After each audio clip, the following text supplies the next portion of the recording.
중고등부 수련회에서 자주 하는 세족식이라는 그런 프로그램이 있습니다. 본문에 예수님이 제자들의 발을 씻어준 사건을 수련회 기간에 경험하게 하는 것입니다. 세족식의 중요한 내용이 무엇입니까? 섬김 아니겠습니까? 상대방의 발을 씻어주면서 섬길 수 있는 그런 기회와 또 방법을 통해서 은혜 받을 수 있다는 것이 참 좋은 프로그램이다. 또 좋은 본이다라고 생각이 듭니다. 이렇게 교회에서 이 세족식에 대해서 의미를 많이 부여하는 이유 중에 하나가 그만큼 주님께서 우리를 사랑하시는 가장 대표적인 방법이고 또 오늘 1절에 말씀하신 것처럼 주님이 이 땅에서 우리를 끝까지 사랑하시는 방법이 이 세족식을 통해서 우리에게 보여줬던 것이기 때문에 굉장한 의미를 보여주고 있습니다. 먼저 6월절의 암시를 우리가 먼저 알아야 할 것입니다. 이제 1절의 말씀을 좀 읽어드리면 이렇게 말씀합니다. 6월절 전에 예수께서 자기가 세상을 떠나 아버지께로 돌아가실 때가 이른 줄 아시고 세상에 있는 자기 사람들을 사랑하시되 끝까지 사랑하시니라 라고 말씀하고 있습니다. 여러분 6월절은 명절입니다. 명절은 동서양을 막론하고 모두에게 기쁜 날입니다. 특별히 이스라엘 사람들에게 6월절은 자신들의 삶이 완전히 뒤바뀌어진 하나님의 축복의 순간이 바로 이 6월절입니다.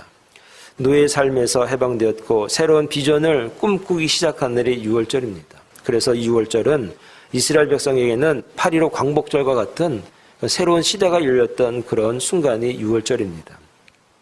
이 6월절 전에 예수께서 자기를 따르는 사람들에게 끝까지 사랑하신다라고 하는 그 표시로 세족식을 거행하신 겁니다. 한편으로 6월절은 누군가의 희생으로 인한 대속의 날이다라고 하는 겁니다. 문설주와 임방에 발려진 피를 통해서 죽음의 진이 넘어가고 바로 우리 집에 있는 장자가 살아났던 그 순간이 바로 6월절인 겁니다. 그러니까 6월절을 생각할 때마다 누군가가 우리를 위해서, 나를 위해서, 내 아들을 위해서 누군가가 피를 흘리겠구나, 또 흘렸구나라고 생각하게 되는 것이다 라고 하는 겁니다. 12장 1절에서 보면은 6월절 엿새 전에 이렇게 기록을 합니다. 그리고 13장 처음에 시작할 때 6월절 전에 이렇게 말합니다. 이것은 주께서 우리를 위해서 죽을 수밖에 없고 고통받고 피 흘림에도 불구하고 우리에 대한 사랑은 이렇게 간절하다는 것을 우리가 깨달을 수 있는 그런 은혜가 있기를 간절히 부탁을 드리겠습니다. 두 번째는 이런 상황임에도 불구하고 제자들의 상황은 좀 달랐다라고 하는 겁니다. 그 당시 그 제자들에게는 두 가지 상황이 있었는데 첫 번째는 예수를 팔려고 하는 생각들이 제자들에게 있었다는 겁니다. 2절 말씀을 보면 이렇게 말씀하고 있습니다. 마귀가 벌써 시몬의 아들 가룟 유다의 마음에 예수를 팔려는 생각을 넣었더라 이렇게 말합니다. 여러분 여기서 팔려는 생각을 넣었다는 말씀 때문에 아마도 유다는 희생자가 아니냐는 이야기들을 많이 합니다. 소위 말해서 가룟 유다에 대한 동정론이 많이 있습니다. 가룟 유다의 생각에 예수를 팔려는 생각을 넣은 것이 마귀의 짓이기 때문에 어쩌면 유다는 영화 속에 악역을 어쩔 수 없이 감당해야 하는 억울한 사람이 아닌가라고 이야기합니다. 사실 저도 잘 몰랐을 때는 참 유다가 좀 안 된 역할을 맡은 게 아닌가 이런 생각을 사실 하게 됐습니다. 그러나 원어에 보면은 이 생각을 넣었다라는 의미가 어떤 의미냐면 여러분 영어 성경에 보면 잘 알 수 있는데 suggested 이렇게 나옵니다. 이 말이 무엇입니까? 엄밀히 말하자면 마귀가 가룟 유다에게 예수를 팔 것을 제안을 한 겁니다. 여러분 제안했다는 얘기는 뭐죠? 내가 제안을 받았습니다. 그러면은 내가 제안을 거부할 수도 있고 제안을 받아들일 수도 있는 겁니다. 이 제안을 마귀가 한 겁니다. 근데 결정은 누가 했는가? 가룟 유다가 그 제안을 받아들였다라고 하는 겁니다. 이러한 그의 생각은 아마 이미 예견된 사고이기도 합니다. 무엇을 보면 알 수 있냐면 요한복음 12장 6절에 보면 이런 말씀이 있습니다. 이렇게 말함은 가난한 자들을 생각함이 아니요 그는 도둑이라 돈깨를 맞고 거기 넣은 것을 훔쳐 가미려라 이렇게 말합니다.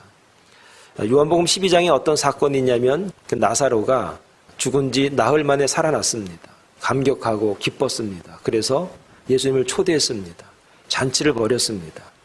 근데 그때 어떤 일이 있었냐면 그 나사로의 누이 중에 마리아가 있습니다. 마리아가 예수님의 머리에 향유를 붓고 자신의 머릿결로 예수님을 닦아드렸습니다. 이 사건을 보면서 유다가 뭐라고 말하냐면 이렇게 말함은 가난한 자들을 생각하며 그 비싼 향유 옥합을 깨뜨린 이유가 무엇이냐? 왜 예수님에게 그렇게 허비하느냐?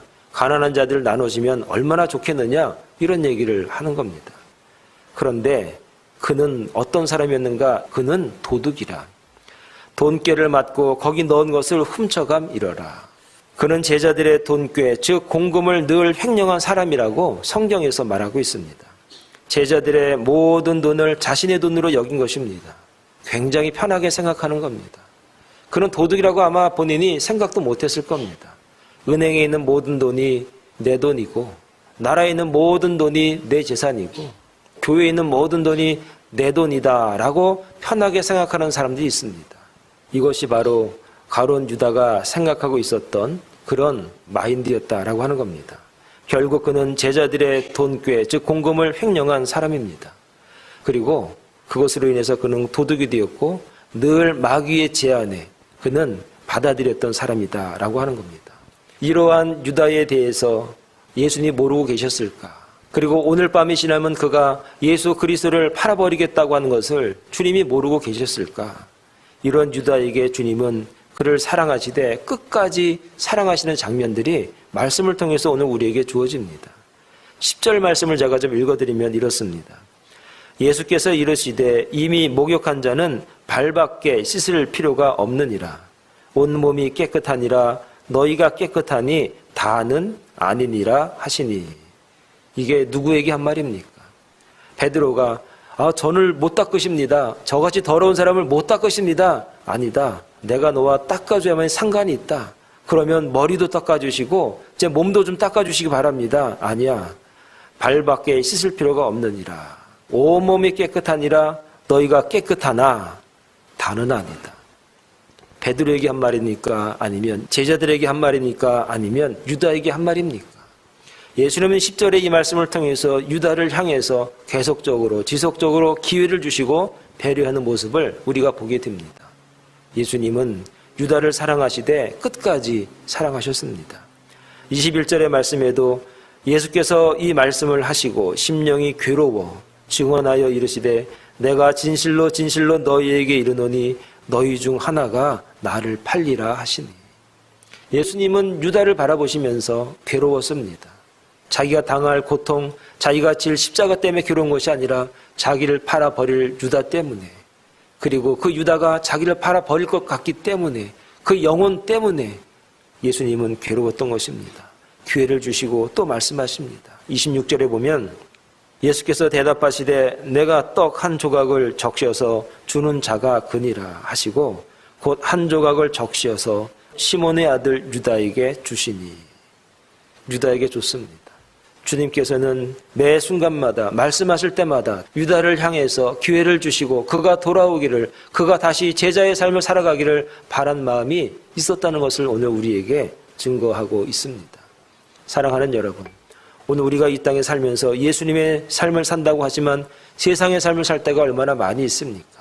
주님의 뜻대로 살지 못하고 내 뜻대로, 아니 세상의 제안을 받아들이면서 신앙과 삶이 구분된 이중적인 삶을 살아갈 때마다 주님께서 유다에게 해주었던 그 말씀을 오늘 우리에게도 하신다는 것을 여러분 알고 있어야 한다는 겁니다.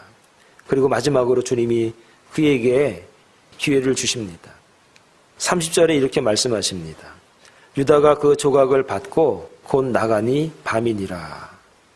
예수께서 주신 그 조각, 떡 조각을 들고 나서 그리고 나갔습니다. 마음을 먹었습니다.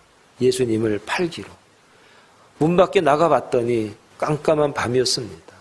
밤은 성경에서 고난을 상징합니다. 그가 주님을 등지고 나왔을 때 밤이었습니다. 어두웠습니다. 요즘같이 밤을 밝힐 수 있는 기구들이 흔하지 않은 그 시절에 칠흑같이 어둡고 깜깜한 그 마음을 바라봤을 때 유다의 마음이 어땠을까? 아마 주님께서는 어느 때보다 더 깜깜하게, 앞도 볼 수 없을 만큼 깜깜한 칠흑으로 덮여 놓으셨을 것이다 라고 하는 겁니다. 아마 유다에게 봤던 그 어둠, 내가 이 어둠을 지나가는 것이 아니라 다시 문을 열고 들어가서 주님과 그 만찬에 내가 동행할 수만 있다면, 동참할 수만 있다면 하는 그 바람을 위해서 주께서는 밤을 예비해 놓으신 게 아닌가. 그러나 그는 주님을 등지고 어둠으로 들어갔습니다. 사랑하는 여러분, 좋은 날도 있었습니다. 유다가 주님을 따라다닐 때 참 좋은 날도 있었습니다. 신기한 날도 많이 있었습니다. 예수의 인기가 올라가자 정치적으로 출세를 하게 될 수 있겠구나라고 그가 기대도 하고 있었습니다. 그러나 예수님의 공생애의 말미에 자꾸 죽는다고 말씀하시는 겁니다. 내가 고난을 받아야 될 것이다.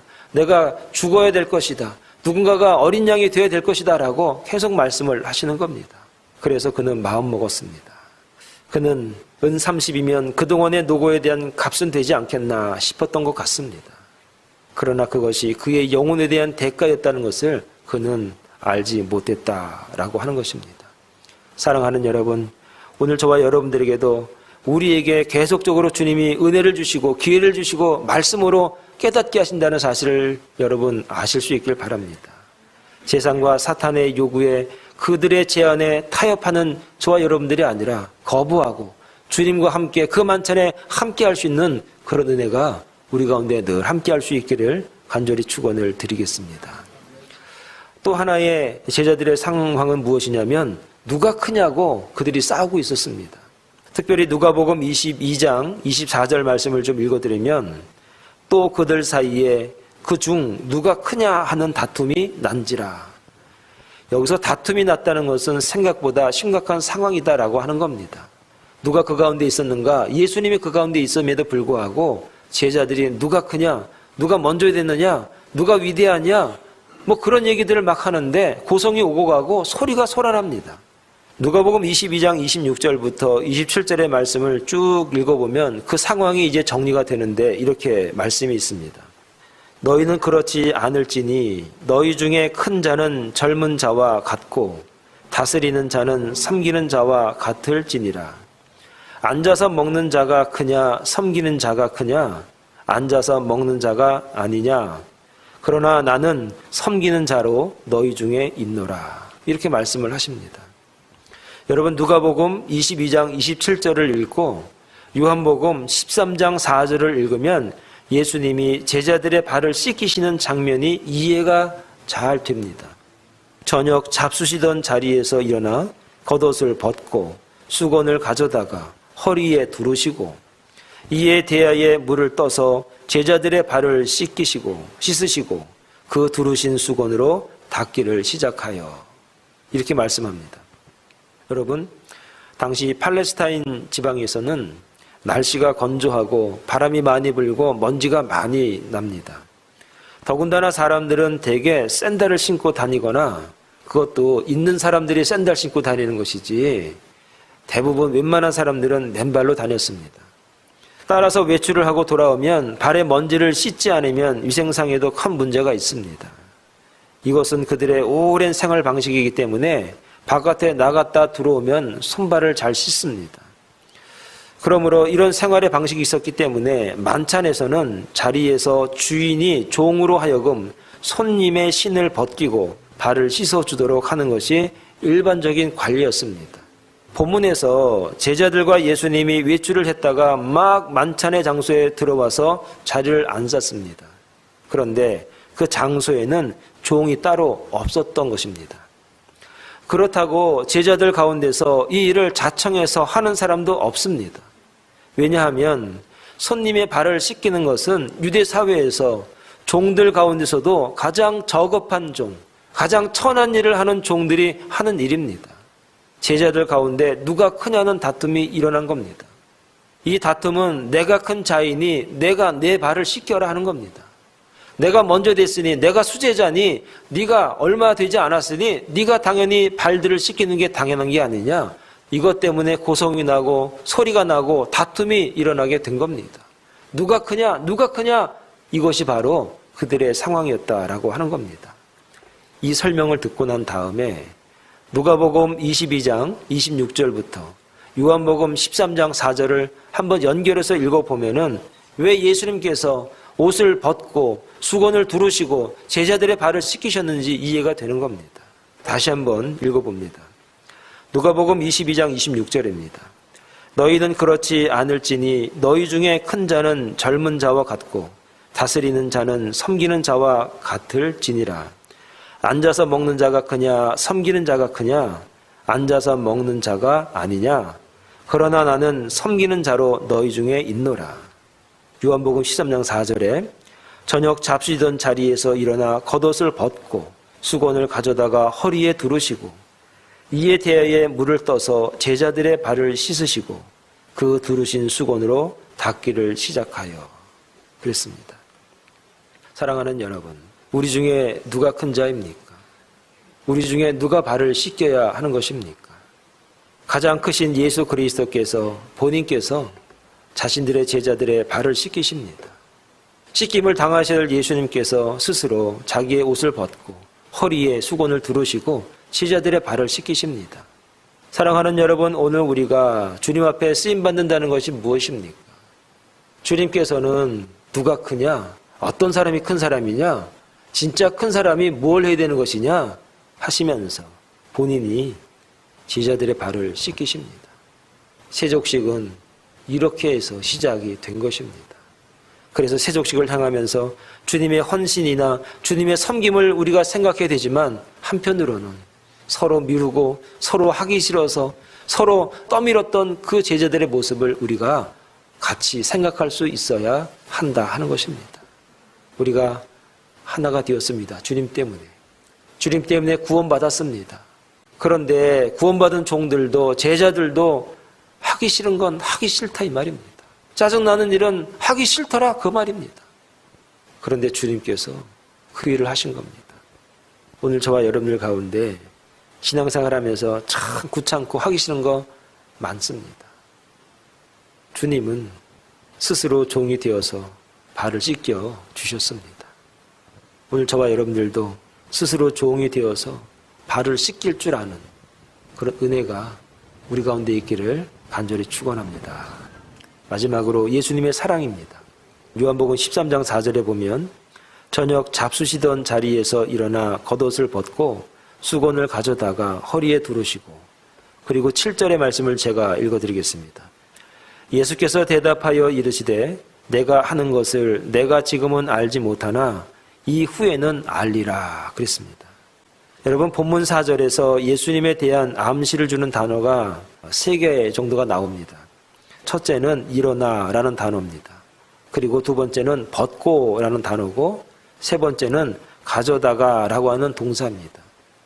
그런데 이 단어 중에서 우리가 유심히 좀 관심을 가져야 될 단어가 있는데 벗고라는 단어입니다. 겉옷을 벗고 수건을 가져다가 허리에 두르시고 할 때 이 벗고라는 단어입니다. 이 벗고라고 하는 단어는 티땜이 이렇게 발음을 합니다. 이 티땜이라고 하는 이 말은 원래 무슨 용도로 쓰이냐면 목숨을 버리다라고 할 때 쓰이는 단어가 티땜이입니다. 옷을 벗다라고 하는 의미는 아포티땜인데 여기서 아포라는 말을 빼놓고 그냥 티땜이라고 하는 단어만 사용합니다. 여러분 본문의 37절에 보면 이런 말씀이 있습니다. 베드로가 고백하는데 베드로가 이르되 주여 내가 지금은 어찌하여 따라갈 수 없나이까 주를 위하여 내 목숨을 버리겠나이다 할 때 이 버리겠나이다가 티땜이입니다. 38절에도 보니까 예수께서 대답하시되 내가 나를 위하여 내 목숨을 버리겠느냐 할 때 이 버리겠느냐가 티땜이입니다. 그리고 요한복음 10장 11절에 예수님께서 뭐라고 말씀하시냐면 나는 선한 목자라 선한 목자는 양들을 위하여 목숨을 티땜이 버리느니라. 요한복음 10장 15절에도 아버지께서 나를 아시고 내가 아버지를 아는 것 같으니 나는 양을 위하여 목숨을 티땜이 버리노라. 이렇게 말씀을 하는 겁니다. 이 말은 주님이 굉장히 많이 사용했는데 언제 많이 사용했는가? 자기 목숨을 희생할 때, 자기가 죽어야 될 때, 그때 티땜이를 사용하셨습니다. 오늘 이 요한복음의 저자가 예수 그리스도께서 자리에서 일어나 겉옷을 벗고 수건을 가져다가 허리에 두르시고 라고 할 때 이 벗는다고 하는 단어를 티땜이를 사용한 이유가 무엇일까? 우리에게 무엇을 암시하기 위해서 이 티땜이를 사용하고 있는가라고 하는 겁니다. 바로 주님은 우리를 위해서 자기의 목숨을 버리기까지 우리를 사랑하신다고 하는 그 의미를 제자들의 발을 씻기면서까지 우리에게 보여주고 계시다라고 하는 겁니다. 그런데 중요한 것은 우리가 모르고 있다는 겁니다. 요한복음 13장 7절에 보니까 예수께서 대답하여 이르시되 내가 하는 것을 내가 지금은 알지 못하나 이후에는 알리라. 내가 왜 이렇게 너희들을 씻기고 사랑하는지 내가 뭐라고 설명을 해도, 내가 예화를 들어서 이렇게 저렇게 설명을 해도 모르지. 그런데 내가 지금은 알지 못하나 이후에는 알게 될 것이다. 어머니와 단둘이 사는 청년이 있었습니다. 그런데 어느 날 청년은 외출해서 돌아오다가 뜻하지 않게 교통사고를 당했습니다. 소식을 듣고 몹시 놀란 어머니가 가슴 졸이며 병원에 달려갔지만 불행한 일이 생겼습니다. 청년은 이미 두 눈을 실명하고 말았습니다. 멀쩡하던 두 눈을 순식간에 잃어버린 청년은 깊은 절망에 빠져서 자신에게 닥친 상황을 받아들이려 하지 않았습니다. 그는 어느 누구와도 말 한마디 하지 않고 마음의 문을 철저하게 닫아버리고 우울하게 살았습니다. 바로 곁에서 그 모습을 말없이 지켜보는 어머니의 가슴은 정말 찢어질 듯 아팠습니다. 그러던 어느 날 청년에게 아주 기쁜 소식이 전해졌는데 이름을 밝히지 않은 누군가가 그에게 왼쪽 눈을 기증하겠다는 것입니다. 깊은 절망감에 빠져있던 그는 그 사실조차 기쁘게 받아들이지 못했습니다. 결국 어머니의 간곡한 부탁으로 한쪽 눈 이식 수술을 마친 청년은 한동안 붕대로 눈을 가리고 있어야 했습니다. 그때도 청년은 자신을 간호하는 어머니께 앞으로 어떻게 애꾸눈으로 내가 이 사회생활을 하겠느냐고 투정을 부렸습니다. 하지만 어머니는 청년의 말을 묵묵히 듣고만 있었습니다. 꽤 시간이 지났습니다. 드디어 청년은 붕대를 풀게 되었습니다. 그런데 붕대를 모두 풀고 앞을 본 순간 청년의 눈에는 눈물을 흘릴 수밖에 없었습니다. 그의 앞에는 한쪽 눈만 보이는 어머니가 미소를 지으면서 아들을 바라보고 있었습니다. 이때 그 어머니가 아들에게 해준 말이 참 의미가 있습니다. 두 눈을 다 주고 싶었지만 그러면 내 장님 몸뚱이가 너에게 짐이 될 것 같아서. 우리들은 좀 너무 늦게 하는 게 참 문제입니다. 자식이 부모의 사랑을 알긴 아는데 너무 늦을 때가 참 많습니다. 예수님의 사랑을 알지만 우리가 좀 너무 늦게 알 때가 참 많습니다. 너무 멀리 가서 돌아오기가 미안하고 죄송스러울 때가 참 많더라 하는 것입니다. 사랑하는 여러분, 제자들은 예수님과 함께 있을 때 몰랐습니다. 왜 우리의 발을 저렇게 씻기실까? 왜 저렇게 우리를 위해서 죽으신다고 말씀하실까? 왜 저렇게 힘들게 어렵게 그 고난의 길을 가실까? 몰랐습니다. 그러나 주께서 십자가에서 피 흘리시고 난 다음에 그때서야 알게 됐다라고 하는 것입니다. 사랑하는 여러분, 너무 늦지 마시기 바랍니다. 너무 지체하지 마시기 바랍니다. 너무 머뭇거리지 마시기 바랍니다. 주님이 우리를 사랑하십니다. 끝까지 사랑하십니다. 이 사랑을 우리가 깨닫고 주님의 은혜 안에, 주님의 사랑 안에 거하는 주의 자녀들, 백성들 다 될 수 있기를 간절히 축원을 드리겠습니다. 기도하겠습니다.